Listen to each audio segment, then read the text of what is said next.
Hi, welcome to Bad Music Taste and Other Ways to Ruin Your Life. My name is Dominic. And my name is Sam. Dominic has a record this week. This week's record is 2.0 by Field Day. This was released this year, and the copy I have is a first pressing on red vinyl. Check this band out.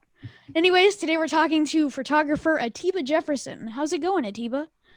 It's good. Just real quick, is this live? No, No. But it's one continuous edit? Yeah, for the most part, yeah. Cool, Yeah. cool. I was just, checking.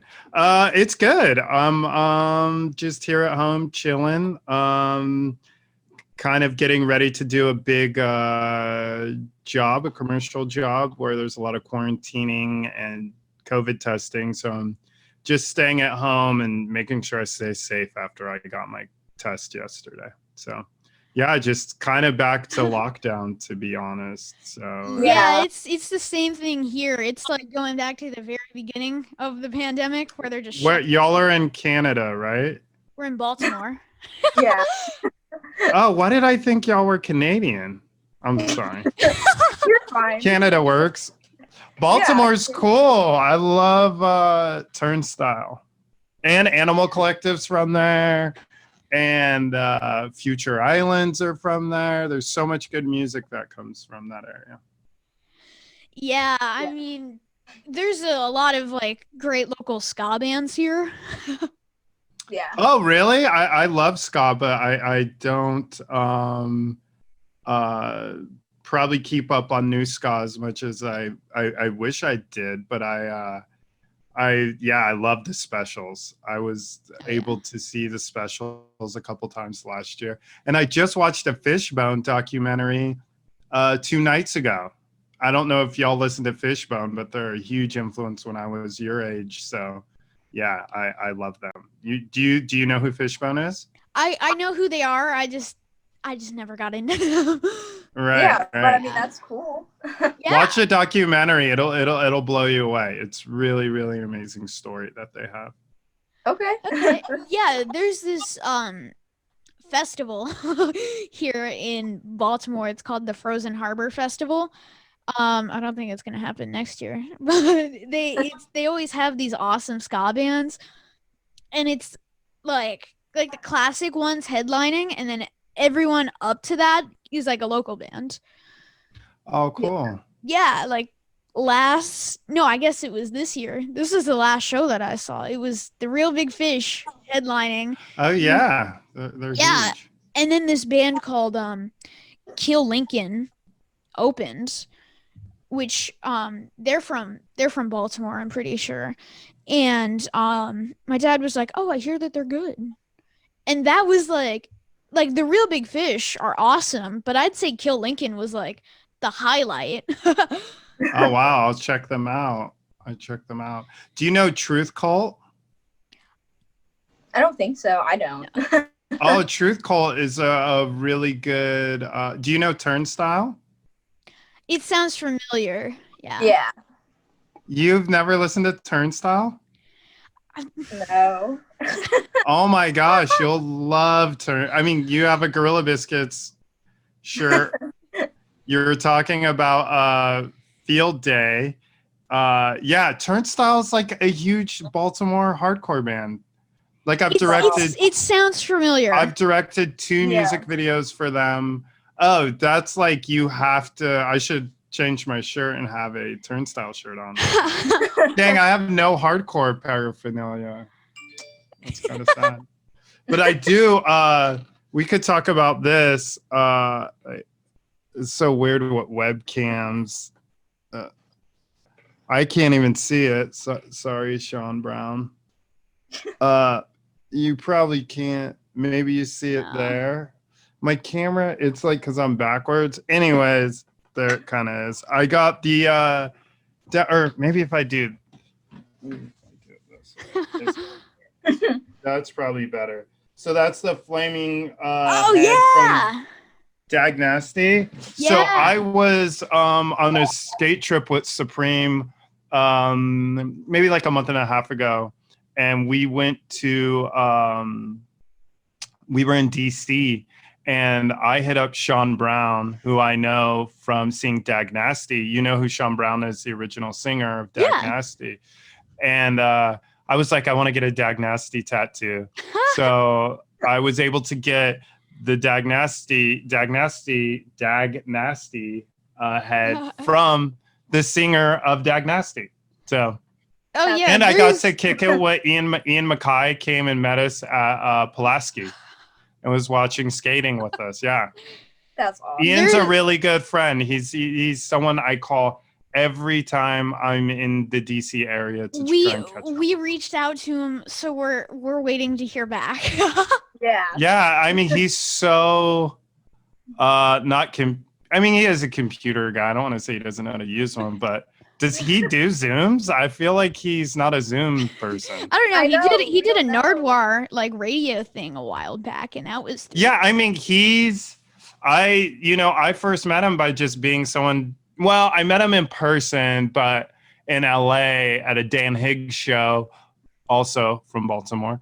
And I just like kind of badgered him on email, and then I was like in the DC area and I wanted to shoot a portrait of him and talk to him. And he was like, come by the Discord house. And we, every time, I've done that like I think 3 times, and then there we was just try and catch up. his new band Kariki.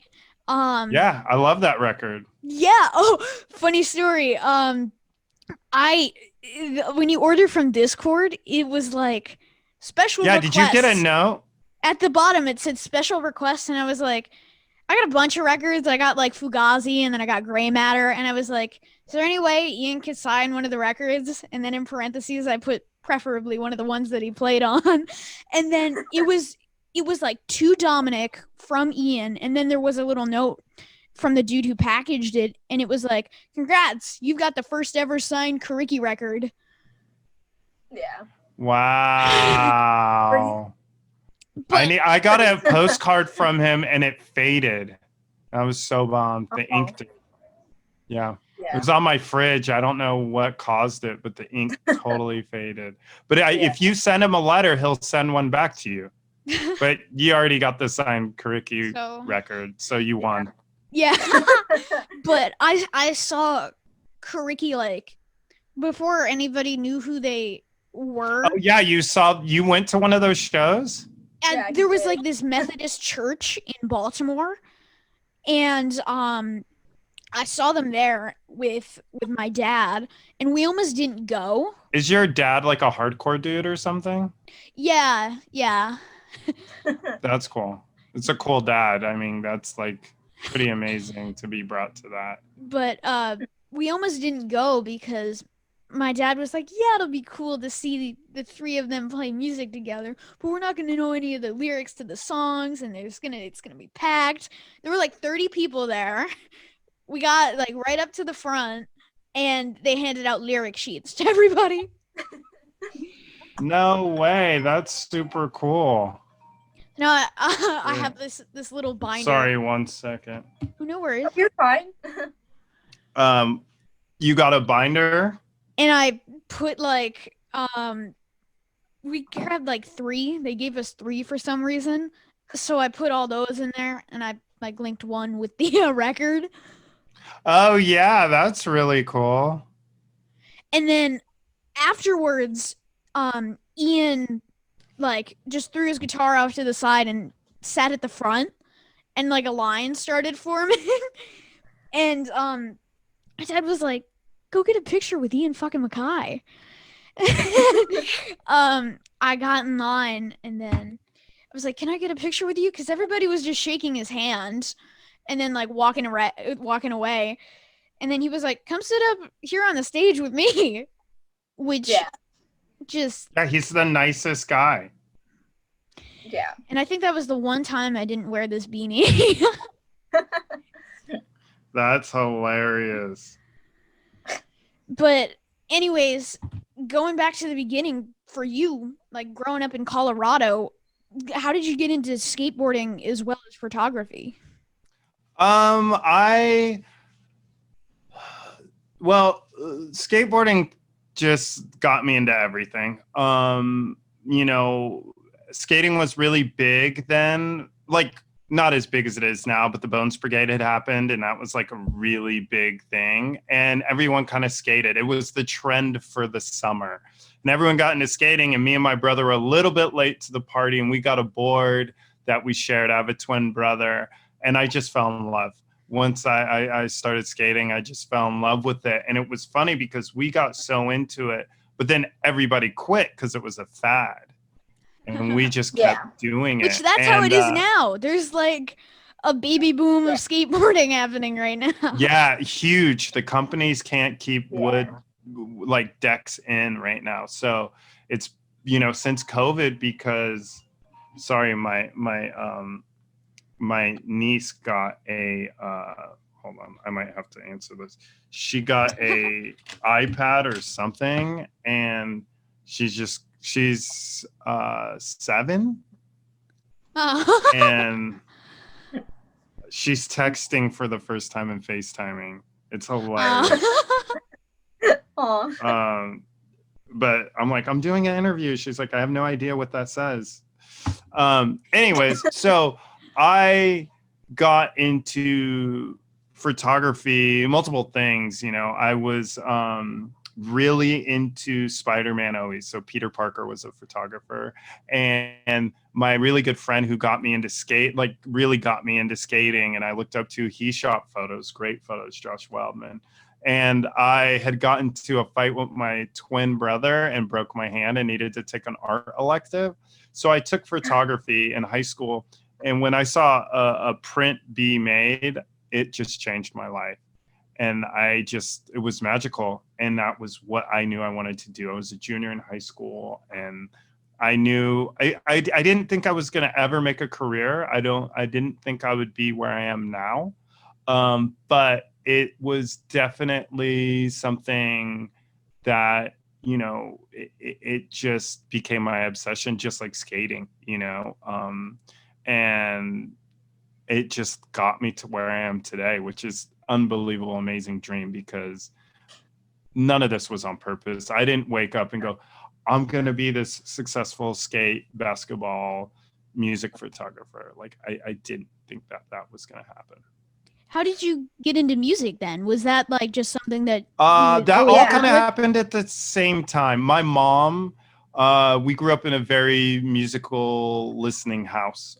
She brought us to see Peter Tosh, was like the first show I remember.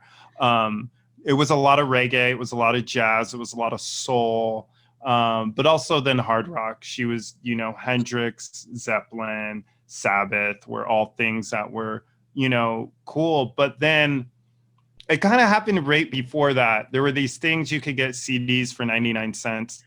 And MTV happened. So MTV was teaching me about like David Bowie and Lionel Richie, and two bands that were really impactful for me was, all the new wave stuff was great. Duran,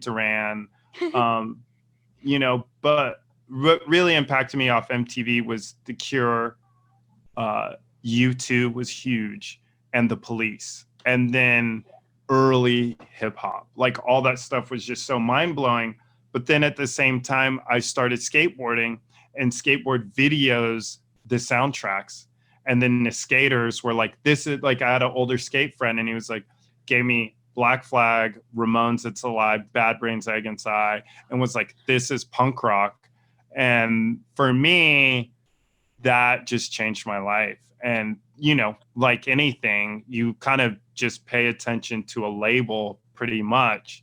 And at the same time, what was really happening was a lot of my friends were getting really into straight edge and hardcore that I was around.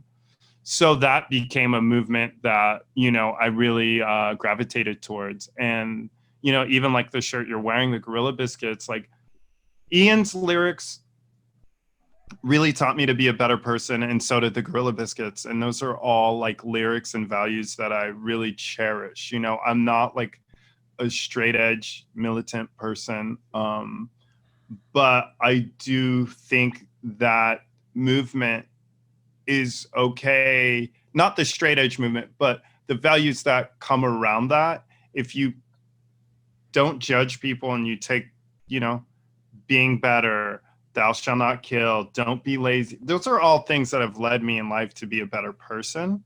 So like start today. I'm really good friends with Walter Schreifels, who I don't know if you know Walter is, but Walter is Quicksand, Youth of Today, Gorilla Biscuits. He wrote the Gorilla Biscuits record. And I tell him all the time, I'm like, those lyrics literally, impacted me when I was 13 years old and made me a better person, that I still consider those lyrics today. And the same with Ian, with, all the values in Fugazi, not just Minor Threat, but the values of, sexism, racism, the environment. Fugazi was touching on so many more heavy things that now as an adult I look back at and go, wow, their message was really amazing to look into that. And I was lucky to see Fugazi early on. Obviously not old enough to see Minor Threat, but feel very lucky to seen some of this stuff. Gorilla Biscuits, I only saw on reunion tours, but I've seen them a lot. I love them so much. What I wouldn't give to see the Gorilla Biscuits live. Have you not seen them? Oh, No. man. After all this is done and, hopefully things can get back to normal, you're going to see every band you wanted to see because they're all going to they're want going to to play. do like 50 seat tours like twice over. Yeah, every band is like, I took it all for granted and I should have done, this or that more. So I think I think Gorilla Biscuits will be the bummer is they were supposed to play like 4 days before everything got shut down, and Walter was staying at my house and we had this whole little trip planned, but it is what it is. Dave Haas, he was supposed to play at this little venue in Baltimore. And that was March 13th. Like the day. Wait, who is that? Wait, who's Dave? Oh, he's this like, I don't want to say country singer, but folk. Like folk punkish. He was in a band called the Loved Ones. Okay. I don't know. You guys are teaching me.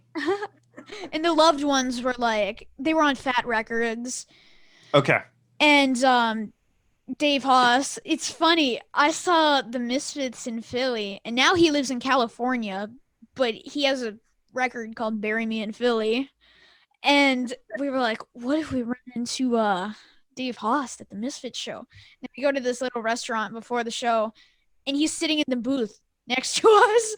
No way. That's awesome. I saw that Okay, you keep going. Sorry. Oh, no, it's okay. What you're gonna finish it? You saw him in the booth, and we said hello. We got our picture with him, and then we were like 6 feet away from him the rest of the night, and it was so awkward because we were like whispering and looking back over at him. Yeah. It's like when you fan out too early on someone. Yeah. Yeah. Did you like the Misfits show? Oh, it was awesome. Right? I saw it 3 times. I actually went to the very first one in Denver because I was like, if this doesn't happen, I need to go. So I flew out to Denver, and I was able to get some pictures and stuff. It was awesome. I've seen like Danzig so many. I'm a huge I like Sam Hain personally is my favorite of his bands. Do you know Sam Hain at all? Yeah. Yeah, that's my favorite, but I also love the Misfits so much, and Danzig solo. So yeah, I've seen him. I've seen him probably like 8 or 9 times, like a lot. When we got to the Misfits show, we were just like almost going to say that we've seen the Misfits. Yeah. And we got like the worst seats that we could get. And we were like right up at the top, and it was scary. Still so. Yeah, but then this like dude in like a vest, but at the same time a suit. He was just really weird with like a laminate. He goes up. He's like, we didn't sell as many tickets as we want to, so do you want some? They're for down there. We were like, sure. Like, we thought it was fake. And then we went down there. They were like, let me see your ticket. And we were like, yeah, it's legit. Go sit down there. And we were like No way. right next to the stage. Y'all have some really good luck. Yeah. That was, the same day that we met Dave Haas. And the Bouncing Souls did a matinee that day. So we got like VIP to like their acoustic thing beforehand. We get out of the Uber and all 4 of them walk out. And we're like on their way to get donuts. That was wow. the backwards day ever. That's an amazing day. Congratulations. Yeah, I feel like concerts are like such like a surreal experience. Like I might be jinxing myself, of course, but I feel like I've never had like that bad concert moment. Like there's always been something like special about the day. Like I've never had a bad one. So watch the first show I go back to be like horrible. Yeah, you just jinxed yourself. They happen Totally. for sure. I have definitely Guitarist strap breaks then. I've had weird experiences, but like not like overall bad. Like I've never like wanted to leave. Like I've never wanted to leave like halfway through. Like that's what I would put as like bad. I mean, I don't think I've ever left. I actually just did, but I'm not gonna say it because I feel bad.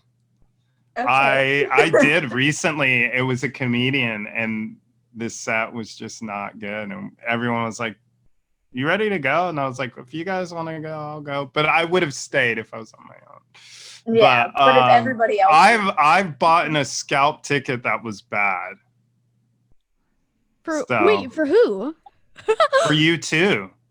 Oh, really? Yeah. And now that would never happen. I'm so lucky. In the last like 3 years, I've become really good friends with The Edge, the guitar player. Yeah. And in December of last year, I went to Tokyo with Walter Schreifels from Gorilla Biscuits and Youth of Today and Quicksand. And Rival Schools, my other band, his other band I really love. And The Edge had us all VIP. I shot the full show, all access. And The Edge was actually at my house a couple weeks ago. I cooked him and his wife lasagna. And we were sitting just listening to old punk rock. He loves just like the Clash, Sex Pistols. Like he just loves old punk rock. It's awesome. And I was making him listen to 7 Seconds, New Wind, and Fugazi, just to be like, dude, you got to check this stuff out. Say that you've cooked The Edge lasagna. I know. Yeah. Not a lot of people have cooked The Edge lasagna. I have. There's photos. There is photo. So, I mean, more recently, you just did a print with Tony Hawk and Steve-O, which... No, wait, hold it up real quick. Let me get that for Tony and Steve.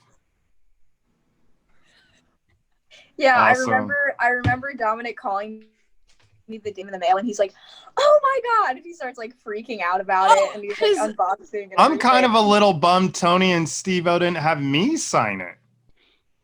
That would have been awesome. We were right. Talking about and that. then I'm gonna seem like such a fanboy, but I've got the other Steve-O print. Wow. Yeah. He's such a nice guy. I really it's funny because Tony's like, I know it's kind of far for you, and this is just for like a fundraiser thing, because you know that skate park's in San Diego, and you know it's like an hour and a half away, and I was that's his, right? Mm-hmm. Yeah, that's where he has the big vert ramp, and I was like, dude, say no more, I'm on the way, and went down there because Tony, I mean, for me, you know, I say it a lot when I do interviews. Tony it's been a big part of my life and helping my career out, and like especially when no one was really messing with me, like not that anyone didn't, they just didn't know me when I first moved to California, and Tony never was that way. He took me on my first tour, what was my second tour, US tour, and funny story, so I'm just so gassed up, like I can't believe I'm on tour with Tony Hawk. And it was a Birdhouse tour. I think it was 96 or 97. I was like 20. And he hands me the keys to the rental van. He's like, hey, go park the van. And I'm like, oh my gosh, this is so cool. First day, right? So I'm like, I go to park it in the parking garage, and I just hear like scraping, and I like, oh my gosh, like the roof just like collapsed in, and I was like, I get out and I forgot there was a roof rack on it. Oh. And it ripped it off, and I sat down there for like 15 minutes, like what do I do? Like I can't just go home. Like I just wanted to run away and hide. And there was nothing in it. We had already emptied it out to check in, and I just walked up and I was like, Tony, I'm so sorry. I fully ripped this roof rack off. And he's like, dude, we didn't need that thing anyways. He like didn't care. He's like the nicest dude, but he's given me a lot of opportunities. The biggest that I am so stoked on is that I was able to shoot the cover of the newest video game. So really, that was a huge honor for me to be able to shoot that, because I'm a big gamer. I've been a character in Tony Hawk Pro Skater 4 and EA Skate 2 and 3, but I've never shot the cover, and I've shot cover of, Thrasher, Transworld, ESPN Magazine, Newsweek, whatever. I downloaded that game. I didn't know that. Wow. Yeah. That's so awesome. That's like, when you become a photographer, there's a certain bucket list. Having the cover of a record, which I've done. I had a back cover of the last Bad Brains record. I shot the photo for that. But this was right up there with it. So a big honor for sure. Everyone in the Bones Brigade are like my biggest influences, like skateboarding wise. I have to wait, the old Bones Brigade? Yeah. No way. That's I have to awesome. move this. I've got like one of the boards that Cab just put out on my wall right there. Oh, nice. Yeah. And I don't know why. What's that poster? Oh, that's a Beastie Boys print. Yeah. Oh, that's awesome. I was going to say, is that the Beastie Boys? And then there's a, I'll move my head. Oh, Filmage. I'm in the pit in Filmage. Really? And if you look in the credits, they credit me because they use some of my live photos of the Descendants. Yeah, like I don't think I can get to it. Yeah, I got a Milo tattoo right there. I'm a huge Descendants dude. So when I was like your age, I went and saw All. And I already knew about the Descendants, but I love All. All is also one of my favorite bands. But Descendants are another band that lyrically wise was really meaningful to me in a lot of ways. Yeah. And they are a huge influence. And my friend, Kevin, who I grew up skating with in Colorado, he works with Bill Stevenson at Bill Stevenson's studio in Fort Collins. And he was working on that documentary. And he was like, yo, do you want to come to Punk Rock Bowling and you can shoot the whole show? Wait. Like, which one was that? I mean, it was probably a while ago because it was in Filmage. Oh, okay. I was at the. You weren't born yet. Okay, I was at the New Jersey one. Oh, Punk Rock Bowling. Yeah, this was Vegas. Oh, okay. Yeah, I've never been to a Vegas one. I don't know why they stopped doing it in Jersey, but. Oh yeah, I don't know. But I was so stoked because they were like, this is Atiba. He's going to be shooting it, so that they set me up in their same green room. So I was just hanging out with Milo, and my mind was just blown. Like I was like, I can't believe I'm just chilling with Milo. Nicest guy, such a good person. When I was like 6 or 7, I went to a premiere of Filmage in Lancaster, and Milo lives in Delaware, so he drove to Lancaster for that, and we had no clue he was going to be there. And there's a picture of me on the wall. I'm not going to take it down, but and it's like me and Milo, and then there's this like it's limited to 100, this super limited like print, and it's like Milo goes to Lancaster, and it's just him with like a beard and a cowboy hat, and he signed it like out to me. Oh, no way. Well, it's a drawing. So the person who does all the artwork named Chris Sherry.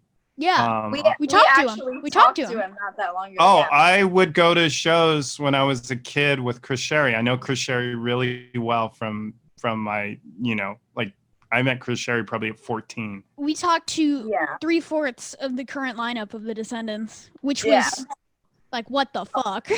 Yeah, that Yeah. was crazy. Yeah, that's yeah, I mean they're and that's the thing, like that band, because I loved all. I'm like, I love everything they do, I think that unit of Bill, Steven, and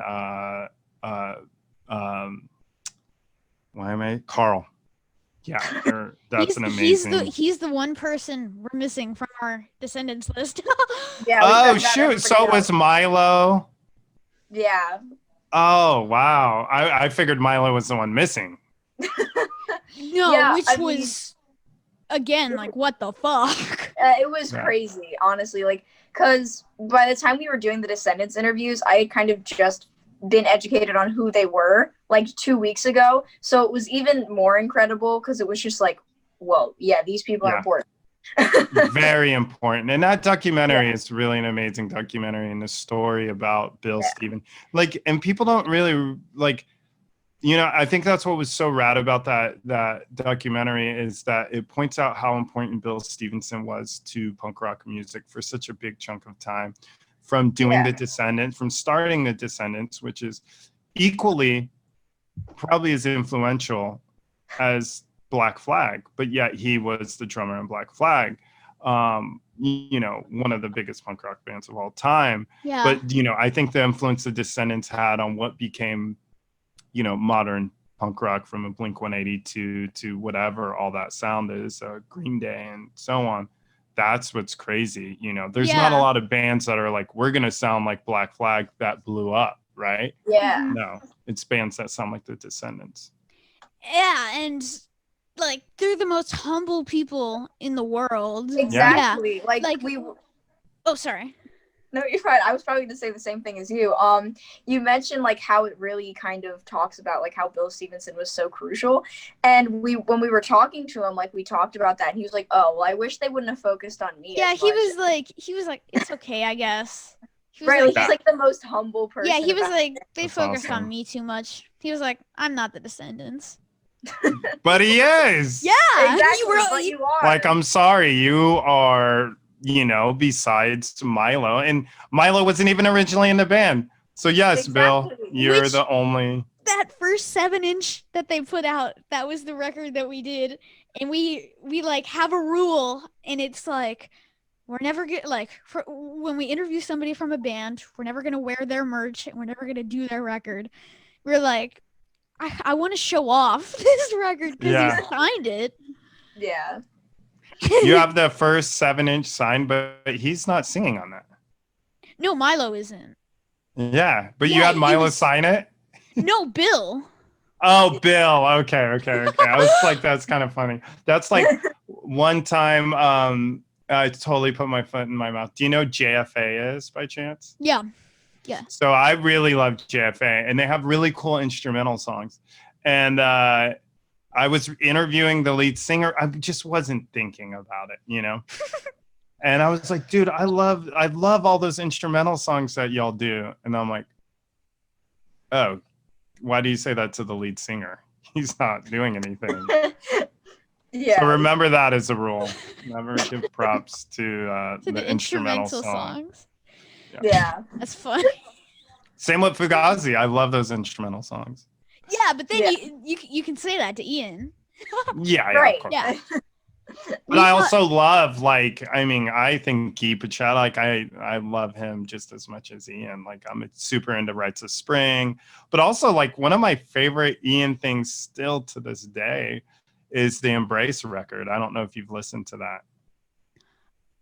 You don't know it? I know who they are. Yeah. Yeah. That's like literally kind of, I know. I gotta make a list. So. But like Embrace, that record, it's right after Minor Threat. It's in between Minor Threat and Fugazi. It's great. It's a Discord release. It's really, really amazing. Yeah, I feel like we're gonna have so much to like look up and like learn about now. Yeah, I've started Turnstile and Embrace. I can't believe Turnstile. Like my mind is like, and they're skaters. I'll send you on your on Instagram the video that I directed with them. But they're like, yeah, they like play in LA. They're probably packing out like a 1,200 person, but they're like hardcore. They're like straight up hardcore, but they'll still pack out a 1,200 plus venue, no problem. They're like big. They're like what to me Fugazi was when I was a kid. To what kids are into. Oh, okay. And they all skate. They're all full-on skaters, like the singer and the bass player. I don't know if you've seen a photo that I shot where a bass player is doing a backflip into the crowd. No? Oh, it's the sickest photo. That sounds awesome, though. Yeah, that's them. They're super Baltimore. They love Baltimore. We had talked to Joe Lally from Fugazi. Oh, yeah. Yeah. And, the last time I was at the Discord house, like I was just seeing Ian, like it's the, other times I'm like, I want to shoot a photo or interview. I was just like, I'm in the neighborhood and we're walking through the house. He's like, oh, there's Joe Lally. And I'm just like, what? You can't just throw that at me like that, Ian. Like when we talked to him, we got him to talk about a Fugazi reunion. So that's a plus. Yeah. But that's not, what did they say to you? He was like, Joe or Ian? Joe. He was like, yeah, it could happen. I mean, Ian told me, he was like, dude, I'm the first one who wants to start playing together. Yeah, Joe was like, he talked about how he's kind of going deaf, so they have to play like a more mellow kind of music. Yeah. Yeah, but he was like, we hang out all the time. He was like, yeah, that's what I hear. He was like, but most of the time it's eating food and then a little bit of playing music. Yeah, I've heard rumors that when they're all together in the same town that they play. So, Yeah. I mean, that's something. Which I do feel like Kariki is the closest thing we're gonna get to a Fugazi reunion. I know, and it's a real bummer because I knew about that show after it happened, and I told Ian, I was like, please let me know if there's any more shows. I fully would fly, you know, to go see y'all. That would be an awesome experience. But I did see, do you know the record? I always pronounce it wrong, the Mesmetics. Oh, the Mesmetics. I don't know that word either. Me neither. Yeah. Someone hit Joe up, see if it's correct. I saw that. I love that record. I think that record is so good, but I saw them live, mind blown. It was so good. Yeah. So, and that's two right? parts. Yeah, it's instrumental. It's the drummer Fugazi and the bass player. So you got a little Fugazi that way too. Yeah. But maybe they could open up for, and I don't even know, is it Kareki? Like I never even know how to say that one. Maybe if they opened up, only person's missing is Guy. Yeah, what's he been up to? Right. I don't know. I know he lives in New York. I was actually trying to shoot a portrait of him right before COVID happened, and I'd emailed him, but we never linked up. So I know he lives in New York and Brooklyn, I think. Yeah, we said to Joe, it was like, we don't know what he's doing. It's like, do you all still like stay in touch? Then he started talking about reunion. Yeah. I mean, that would be insane. Did y'all see the Beastie Boys film? Dominic the Beastie Boys story? To. I couldn't do it because I didn't have Apple TV, but like I still want to. Like I want to try to. Yeah, it's amazing. I actually was able to be there for 2 days of filming of it. So I was. I know Jonah Hill and Spike Jonze who produced and directed it, and I like right when I knew they were taping it, I just texted like, dude, I don't need money, nothing. Can I please just come and just be on set with my camera? And I'm like, yeah, because I saw the Beastie Boys when I was like 17. Actually, a show gone wrong. I went up to one show and thought I was going to be able to buy a scalp ticket, and there was nothing. And I had to wait outside for the whole show, my brother, because he got to go in. And then I saw them like a year later. L7. actually.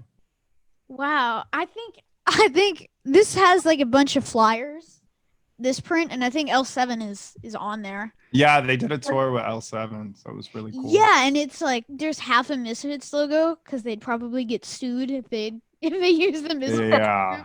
But yeah. Yeah. We, So oh sorry. oh, go ahead. No, you're fine. Yeah, there's like a Beastie Boys sticker on the side of my desk. My mom Awesome. was Beastie Boys, so it kind of carried down to me.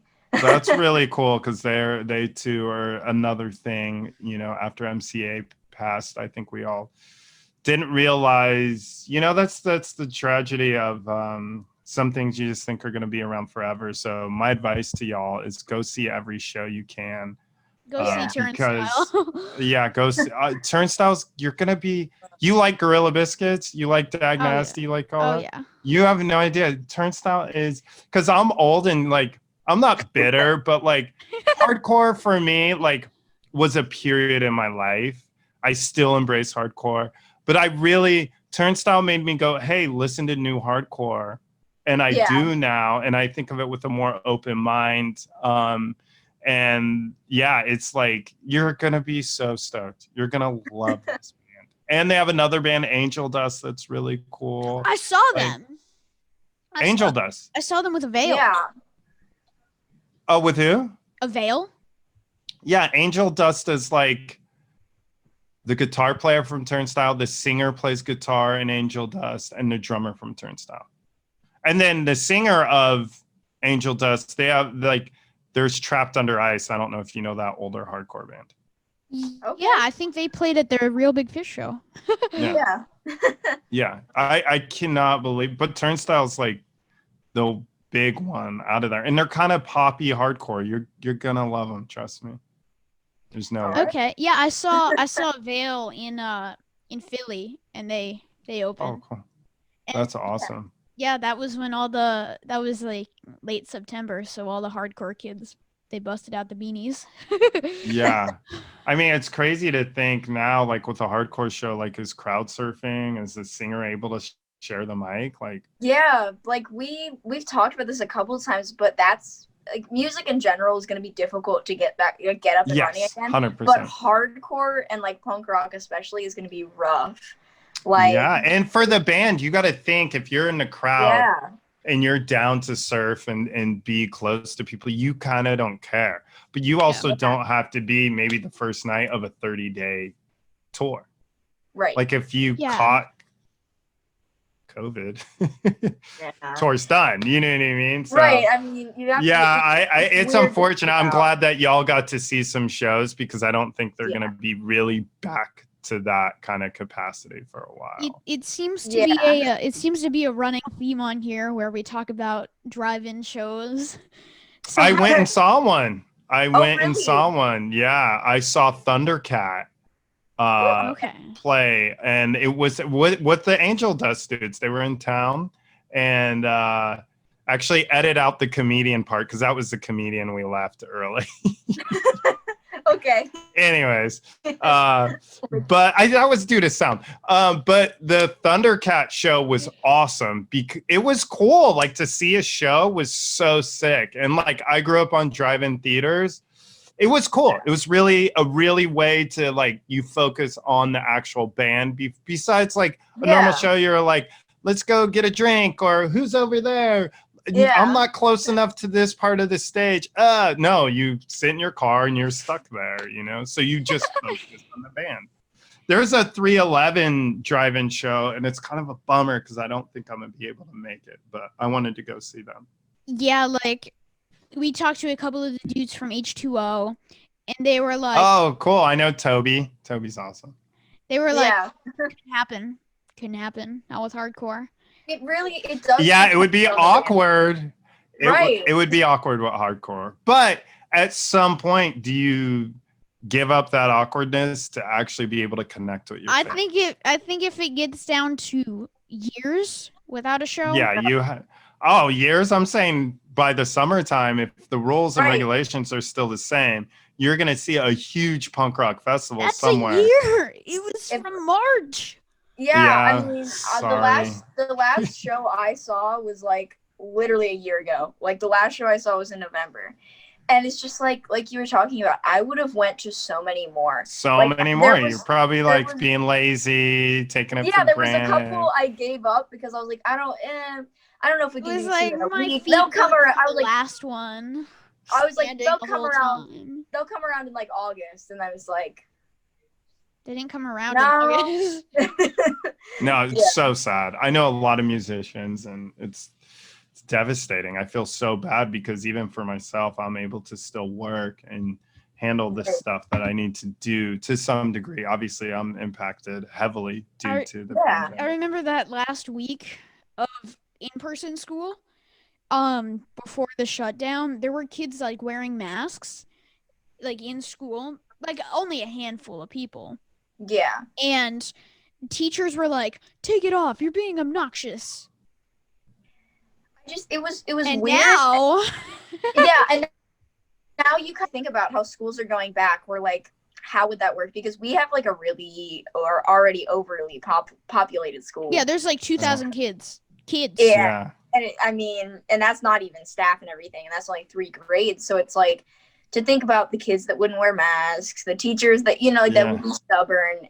There's so many factors that go into it. Yeah. Wait, I honestly, I just accepted this because I thought it was cool that y'all reached out. So wait, do you all go to the same school? Yeah. We do, yeah. And what is the connection? Just both like punk rock? We met in 6th grade at like this French thing, and I was wearing a No Effects t-shirt, and Sam was like, "No Effects, what is that?" Yeah, and that was it. Like that's the funniest way. And then we're running a podcast like a couple years later about punk rock. But yeah, that's awesome. That's kind of how like we met, and then we became friends, and then we were like, maybe we should do something like Wayne's World. We should do like a podcast, and then we did. And wait, what grade are y'all in now? 8th. We started it during the pandemic, so we were like, all this free time. Yeah. Okay, so it's a new thing that y'all have been up to. Well, not new because the pandemic's old. So it's sad that that's old news. Who's your favorite person you've had on the podcast? Hold on, let me write down where I can cut out. I don't know, but the most like beneficial person that we've reached out to has for sure been Doug Carrion.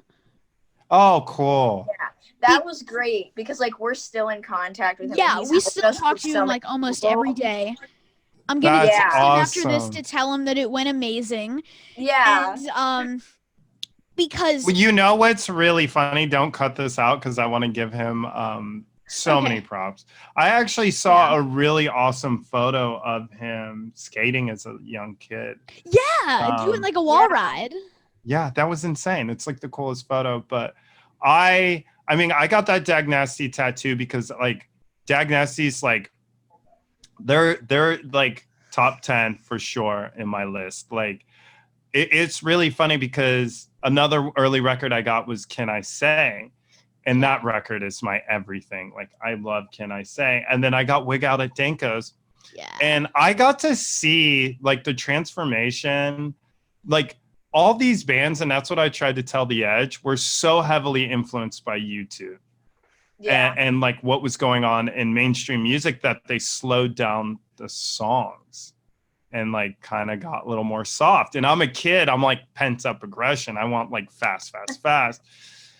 And I remember Wig Out at Danko's, but the thing is, when you were my age, when I was your age, this is when all this was happening. Like 6th grade to 8th grade were like so, like I was so impressionable. They were such crucial years for punk rock and so on. But there was no internet. So what you would do is you would buy a record. Like I started working when I was 12 years old as a busboy. So I grew up really poor. So it's like, I bought a record and we got paid once a week. So you listened to that record the whole week, no matter what. And you weren't able to like test a record. It wasn't like I could listen to it on cover iTunes. Is cool. You bought it because of the cover art and the label. So I was super into Discord and SST. and I bought everything on those labels. So I got, obviously, can I say, I got Wig Out at Dinko's, and then Field Day came out. And I bought it on cassette. I remember everything so vividly. My godmother allowed us to go to the mall and buy a cassette. And I bought that. And I was like, this is like, sounds weird. It sounds like kind of the hair metal bands you're not supposed to like. But I was stuck with it for a week, right? And I love Field Day. Like, I love Field Day so much. And when they did those Field Day shows, my brother doesn't like really going to shows that much. And I mean, he does, but he's like not as nostalgic as me. And I was like, dude, Okay. I bought us tickets. We're going to this Dag like Nasty show. The new Field Day. The new Field Day. This is Okay. like last year. And, because I knew they were going to play Field Day, the record. Yeah. And I went there and I just went to the front. I think it was the Viper Room it was at, which is a legendary place. And I'm just in the front. There's a good amount of people there, but I'm just in the front and I'm singing every lyric. Like every lyric. And I remember at one point, my brother's like, dude, how do you know every word? And I was like, honestly, I don't know. It's just a muscle memory. I mean, after that week, it grew on me and I loved it. But, we were so stoked and, we were like fanning out on them after the show, and Doug was so nice and, everyone was so great. And like, I love that they get to do that and see that response so many years later from, a lot of people make a record and it doesn't change the world. And like a record like Field Day might not have seemed like that back then, but over the test of time, like it fully is. So yeah, he's an awesome dude. And I say that's the most beneficial one because, well, we reached out to him. I reached out to him on Facebook because they had the new record coming out like 2 weeks from when we did the interview, or from when I reached out. And I was like, cool, he has something going on. We have something to talk about him. Yeah. Or to talk about it with him. So I reached out to him, and then afterwards he was like, give me a list of 15 people that I might know that you want to get on. We're like, the Descendants. For sure, the Descendants. Yeah, that was just like it. Is like everybody in relation to the Descendants. Yeah, and then all throughout the day, he was like ticking people off that list and like letting us know. He was like, Bill's a yes. This person said yes. Like, wait, so you did Bill? Yeah. Yeah. I gotta listen. We talked to Bill, Milo, Stefan. Those are the current members. Was it a group? No, that was separate. Which we've done one full band interview and it sucked. Yeah. Multiple people is too much crosstalk. Yeah, I mean, it was weird because they were all in the same house. Like if they would have been on different Zoom calls, I guess. But they were all like probably from where my wall is. Wait, the Descendants were together? No, this was a different band. Yeah. Oh, okay. I was like, are the Descendants recording? Yes. Right. Like yes, they are. Oh wow, that's awesome. But yeah, and then we talked to Chris Sherry. Doug set us up with that one. I was gonna say Chris Sherry might have been one of my favorites just because he had such a neat perspective. Like it was art. Yeah, it's really cool. Like you know, that's the one thing about punk rock is, or any band, it's great because the artwork is actually just as important as the music a lot of times. Yeah. You know? Yeah. Really. And he's carried on that legacy of, you know, the Descendants art in such a creative way. And he's still like hooking us up with people. Yeah. The episode that came out on Saturday was Porcel from Youth of Today. He said that. And that's awesome. Well, did you do Walter yet? No, but we're trying to get Walter. I'll plug you at Walter, no problem. Oh my God, thank you. I'll get Walter on that, no problem. That'll be my punk rock one I give you guys. Yeah, I mean, we definitely have like a dream list. It's just like their dreams. Yeah, if Yeah. there's any skaters, I can work on that too. Oh, I'll text you after this. Oh Yeah. my God. There's so Yeah. many people. Again, going back to the print. Yeah. Birdman, I could try. We'll try for Tony. Let's go to the top of the list. Oh, really? Shoot Yeah, for I the mean, fences We'll there. try. Yeah, let's just shoot. Yeah. I mean, shoot like, it. yeah, Tony Hawk and Steve are like the top of our list, but like that would be. Oh, Like, somebody freak out mode. trying to get for 3 months that doesn't seem like it would be too difficult is Steve Caballero. Yeah. I could try cab too. I don't think that would be that hard as well. Oh my God, thank you. Yeah, Thank I'll you work so on Tony, much. Cab, Walter, and Steve-O. Wow. Yeah, we've been trying to get Steve-O for a while too. Which Yeah. yeah, oh, on our Instagram, we like I really like his podcast, so I made a post. Steve-O's. Yeah. Yeah. So I made a post about it, and I was like, be sure to check this one out. I was like, we're huge fans. And then I tagged him, and I used the Tony Hawk episode, and then he like liked it and commented, and Yeah. I replied back. I was like, do you want to do it? And then he just never said anything back. But like it Like- was still just such a cool experience. Like just to like say that Steve-O liked our post. Like Yeah. That's huge. That's Yeah. huge. Yeah, because again, like recently I got into the Jackass movies, and Oh wow, yeah. it's like it's so fucking stupid that it's funny. yeah, like Yeah. Dominic had like this over the summer where he just watched every single one. And I remember one night you were like, dude, you have to watch it. And I sat there and my mom comes down and she starts sitting there watching it with me and she's like It's funny. she's But- like, oh my God. Yeah, Like, it's crazy. Which- They were supposed to Yeah. be working on a new one right before the Yeah. pandemic, yeah. which is a And- bummer that didn't happen. I feel like everything was happening like right And I don't know how sure that is, because I've heard all these different things about it. Some people Yeah. say it's happening. Other people from Jackass. No, it was fully. Really?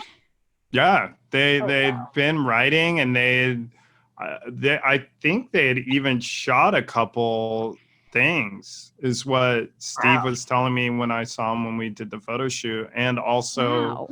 I heard they were gonna I call. saw Knoxville. No, it was, I think, when did I see Knoxville? It was December, I think, and he was yeah. No, I know Tremaine and everybody, and Yeah, Dimitri. I They were working on it. I heard they were gonna, rather than call it Jackass 4, they were gonna call it We're Not Done Yet, and spell it like DUNN. I don't know how. Oh, for Ryan yeah. Dunn, that would have Yeah. been really cool. Yeah. Because Yeah, I'm sure, like those guys love each other, and right. I think it's also one of those things that you really realize how special it was what Yeah. they did. Now that it's Yeah. been years since they did it, it's like, why not do one more? And honestly, it'd probably make a ton of money doing it. Oh yeah. Like watching interviews with them, like that's not their priority. That they like just have this like bond. Yeah. Yeah. They're Steve's definitely awesome. Steve's YouTube videos that he makes, those are like super interesting to me. Yeah, and they're Yeah. huge. He has a huge following on YouTube. Like the Right. amount of prints that they were able to sell. and That's the how I money they found out raised. about the print, was from his. And that's what Yeah. because when we did the photo shoot, I was like, oh, all right, let me know when you want me to tag it and post it. I'll post it. Yeah, because he didn't post and- about it until they were like all gone, right? Yeah, and Yeah. Tony's like, Tony texts me, and he's like, dude, we raised so much money. I was like, what do you mean? I didn't even see a post. He's like, dude, Steve-O's YouTube. Like, it just Yeah, and it all went to charity, right? Yeah, it all went to Yeah. State Park Foundation. So That it's just really makes it cool to better. be a part of it. Yeah, Yeah. Like either way, the print is fucking amazing. But Right. I like, haven't seen one, so I'm glad that you say that, because they didn't send me one. Really? I know. Yeah, that's weird. What the fuck? Kidding. Right. I don't hang my own photos in my house. That's weird. Really? Yeah. I mean, I No, get I that. used to because I couldn't get pictures from anyone. It sucks because we're stuck down here, but I have a whole wall with like so many punk rock photos, like Misfits, Sam Hain, Fugazi. I have a photo of Ian skating, but none of my own photos. No, He no. he still has that Minor Threat Skateboard. skateboard, right? Yeah, yeah, Yeah. yeah, yeah, Yeah. yeah. I shot a picture of it. Yeah, like Dominic's setup's in his basement, and it's like, or in his room, and mine's in my basement. There's like nothing behind me, so like, there's nothing cool about like where I am. Well, it's Like, kind of your ceiling, so you're gonna have to hang Yeah. stuff on your ceiling. I thought you had maybe I could that. just hang like a. I thought you had that Emerson Barrett painting.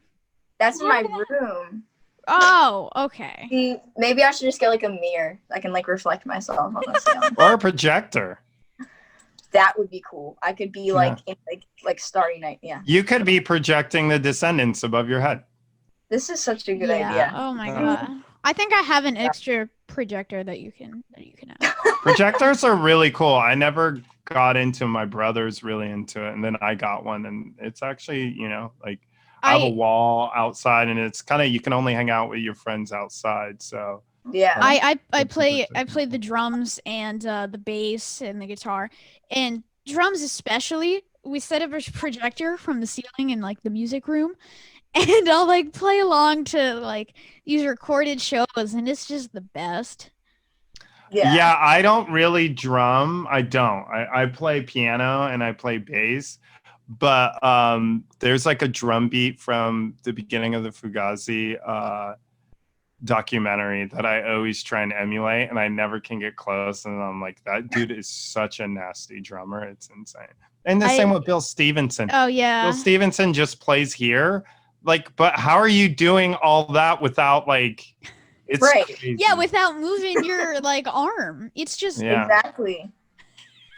He's amazing. And he's still like tighter than ever. Like when I saw them last, I'm just like, oh yeah, he's for sure my favorite drummer. Yeah. I've awesome. I've been playing the drums since my dad plays the drums, so I guess like since I was like born or whatnot. Right. And just on like an electric drum set, and then I moved to the acoustic drum set once I could actually like hold the sticks right. And then it just like I got more into it, like more into music, rather than it just being like that one thing that I'll do occasionally. It's like I'll try to play music every day. And then when I was 8, I picked up the guitar, hated it, so I put it in my closet, and then like went back to it, and I was like, that sounded not as shitty. So I like looked up the YouTube videos, and then of course learned how to play Smoke on the Water. Nice, the basics. Yeah, and then from there I was like, I think I'll be better at bass. Yeah, I can't really play guitar. Yeah, me too. I know a couple jazz chords.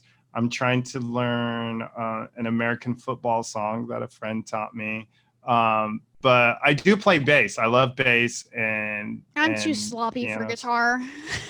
Yeah, it's just like so intricate. But it's funny because I play piano and like the chords are no problem. I think piano is easy, but guitar is, and that's what makes me appreciate all these musicians so much more. I'm like, I don't know. It's like skating, like all that stuff. When I'm not good at it, but I try it and I know I suck, it makes me appreciate the people who are good that much more. That's me too. I prefer to watch like old school skating, like the Bones Brigade and people like that. I found that weird. I was like, really? Oh yeah, like you're an old soul. Like I love watching Chris Cole skate, but I would rather watch like Mike V do a boneless off a curb. Yeah, I mean, I grew up liking the Mike V boneless off the curb, and I always say I'm like a little too spoiled in the sense that I, grew up watching that stuff, and that stuff means so much more to me. So, that's the stuff that I'm into. Just what it is, but I do appreciate seeing like, someone, switchback Smith a 16 stairs. Yeah, Like, I crazy. mean, I love But it watching. is like, but the videos that I watch are always going to be those old videos. Yeah, it's Yeah. like, I love watching.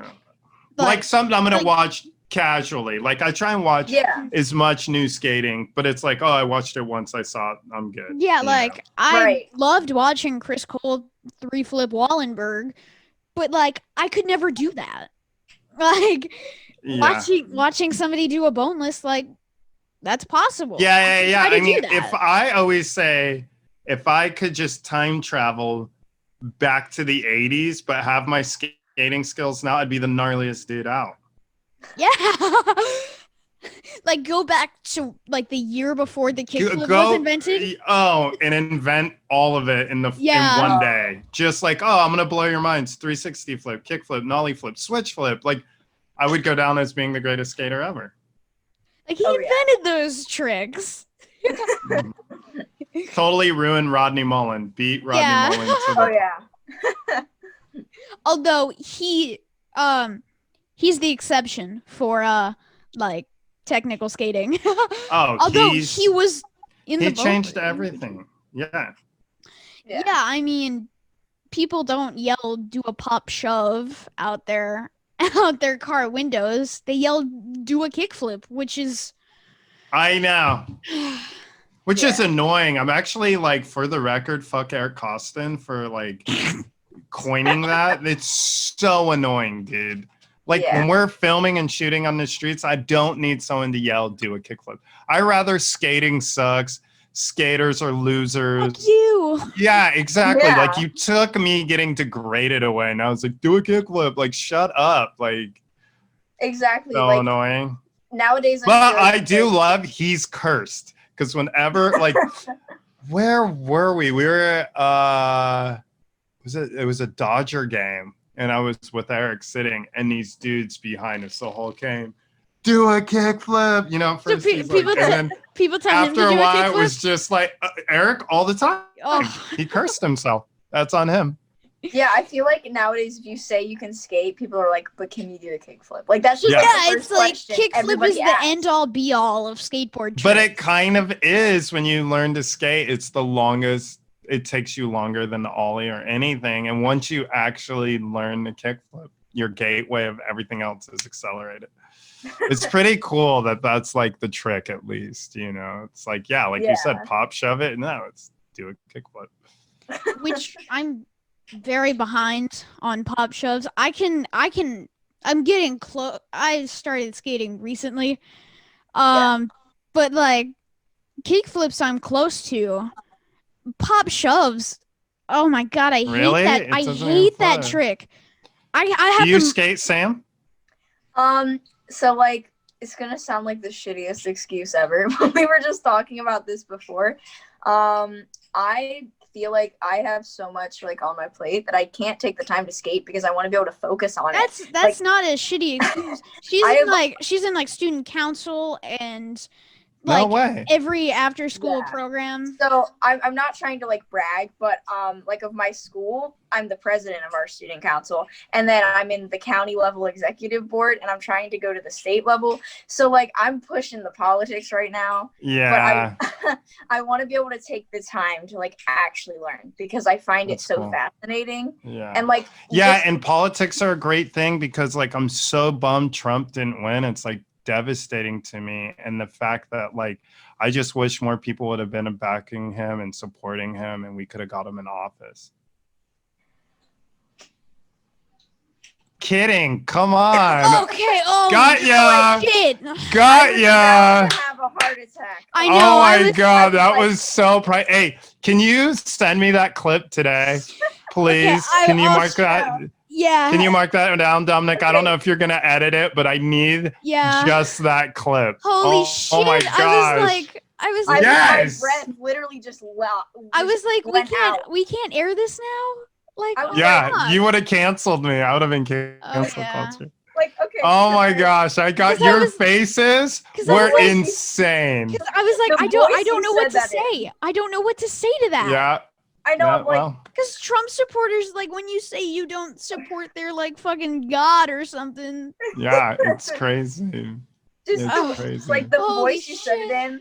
I was like, please be joking, please be joking. And then nobody said anything for a second. I was like, oh God. I'm like, this isn't good. Oh my God.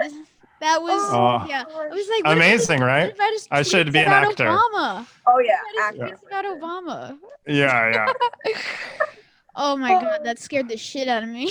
yeah. I'm glad. I'm glad to wake y'all up. You're listening, so that's a good thing.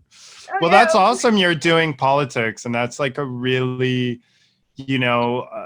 as even someone who grew up and I was politically correct in other ways, I wasn't politically correct in what was going on with our government and our world in that sense. And now, all of us are woke since obviously even George Floyd really, but obviously Trump getting elected in the last 4 years. And like, there's so much, we've seen it. There's so much of a difference if everybody, is on the same page and is able to vote and support and do the things. And we saw how close this election was. What I really Honestly, find funny. I didn't think it would be that close. Mhm. Like I thought felt Trump like- was winning, honestly, because our country is Right. it's so election crazy. night, like the first election night, I went to Yeah, bed true. like in such a shitty mood, That's what everyone says. and I was really planning on that waking calm, up like- in such a shitty mood, and then my mom was like, "It's still going on." Yeah, and you kind of saw like stuff turning around, and it was that moment where you didn't want to get like Biden's gonna win, but you also didn't want to be like Trump's gonna win. Like you were just in the middle the whole Somebody's time. About, Yeah. One of them's Yeah, gonna win. yeah. We Like, know the that. ballot- Well, I mean, it's like we all sat glued watching to see if Hillary would win 4 Yeah. years ago. And that's what, once I saw that there was obviously that Trump had a big chance, I went, well, we all didn't think he was even going to win with Hillary. yeah. So, But that was like the sheer amount of people who just didn't vote. yeah. Well, Yeah. yeah, This because election- everyone knew they had to show up. But think about, this is so close, is what's frightening. It's like Yeah. it's mind blowing. Yeah. And the thing, because you even heard Biden and Kamala speaking, when the exception, and you're like, they know how to speak to people. Trump, I I've know. How rare never is been that? his whole time. I mean, he speaks to his supporters. Like, there's no two ways about it. Yeah, like, but those Biden's- supporters must be robots, because They I listen would to I everything. know when I'm not on the same page with someone, whatever it's politically or whatever it is. If you're a good speaker, and you have to recognize that and give someone Yeah. props. Dude, it's not a good speaker. Exactly. Not at Like all. Biden, his first speech, he said, "I do not see red states. I do not see blue states. I just see Yeah. states." Mm. But Trump, who is the president, is going, Yeah. "No, them bad." He's like, "Blue terrorist." Yeah. It's, Like, well, I'm glad that we're all on the same page, and I'm glad I was able to scare you. I'm not cutting you off. I probably have 10 more minutes. Was there anything else that y'all wanted to talk about? oh, thank you so much for your time. Yeah, I Yep. mean, genuinely, this was great. Yeah. Yeah. Is this around the time length that y'all usually do? Usually it's like 30 to 40 minutes. Oh, like- so we went over. But like, you Yeah, gave which us, like, is- good stuff. Like we talked Yeah, about, which like, is good which things is the whole rare. Usually with the 30 to 40 minutes, like we try to hold a conversation, and, Yeah. but we try to ask the questions too. But I prefer these. Like I prefer the interviews where we have a real conversation. Go back and Yeah. forth. Yeah. Well, is there any other questions you want to ask me for the last 10 minutes? I think we're good. Thank you so much. Yeah, really. Yeah. Just thank you. Like this was a great conversation. You did like give us a heart attack, but Yeah, that was. Oh, yeah. I feel low key bad. Like I'm like, dang, Oh but no, like it's fine. I it was like- just feel like- going because your faces were changing and it was just going, and I like- was I like, was like, I That- have to. wait, is this podcast? Do you put the video out? We have put it on video YouTube. YouTube. Oh, And okay, on, cool. like, Because I want the Spotify world as well. to see your faces. But I was like, I have to unfollow Atiba Jefferson. Huh. I feel like it just shows kind of like how we feel though. Like Yeah. if anybody Which, listening is curious on our political standpoints, it's just Yeah, yeah. well, it's really cool because you're young, you're in 8th grade, and the fact that like in 8th grade, all I was doing was saying fuck Reagan, and then it was probably fuck Bush in 9th grade, but it wasn't for real reasons of paying attention to the climate of what they are doing, and that's yeah. really great, and it's awesome you're doing that on a local level.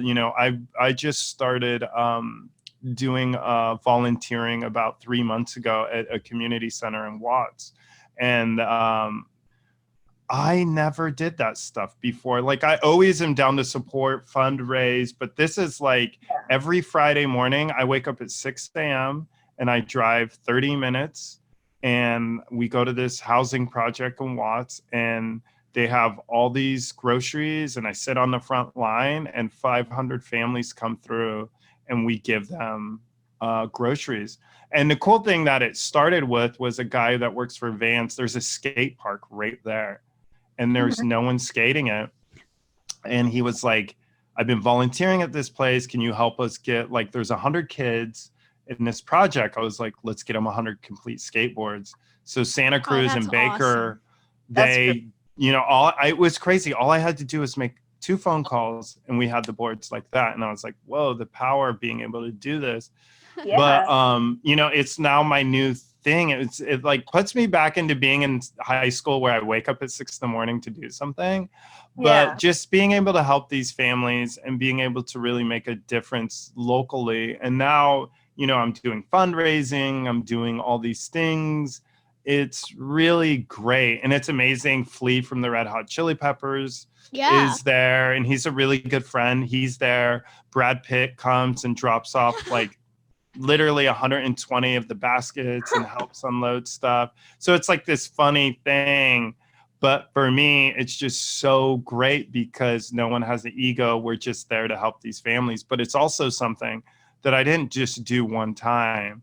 And the woman, Tanya, I'm like, I'm here for you. I will support you always, straight up. So it's really, really nice to be able to support that.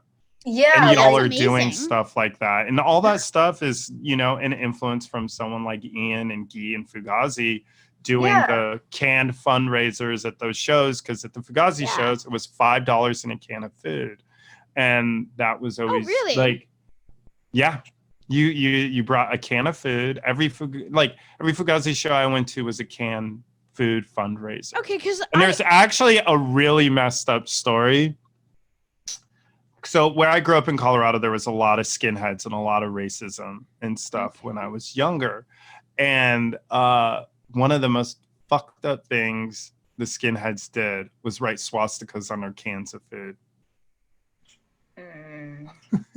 Right? I knew that Fugazi never charged more than $5, but I didn't know about the food. Yeah, it's funny. It's funny you bring that up because of like Thanksgiving coming up, me and my friend who's like actually the vice president of our school's like student council and everything, tomorrow we're gonna be at our school from like I think it's like 7 to like 4. We're gonna be doing like a canned food drive for like local food. That's awesome. Well, the crazy thing is I grew up with a single mom, and we grew up really poor, and we were the families to receive those. So it's a special thing to me. And even throughout like my whole life, like every holiday I would find a church or something to give to.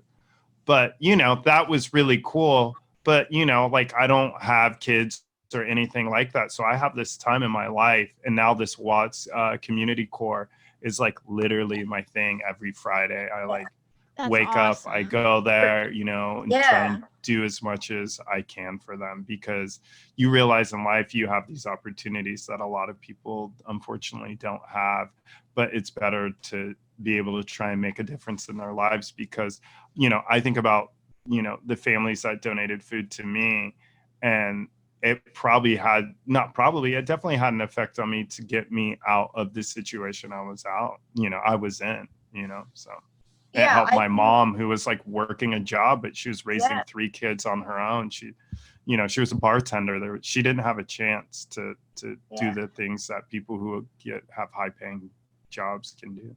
For it to come full circle like that, I think that's just great. Yeah. Yeah, That's it really is. awesome. It's I can't stress how much, and you'll appreciate, you know, what you're doing and look back at what you did and making a difference, because it's, you know, someone who's able to travel the world and have made a name for myself in photography and my career.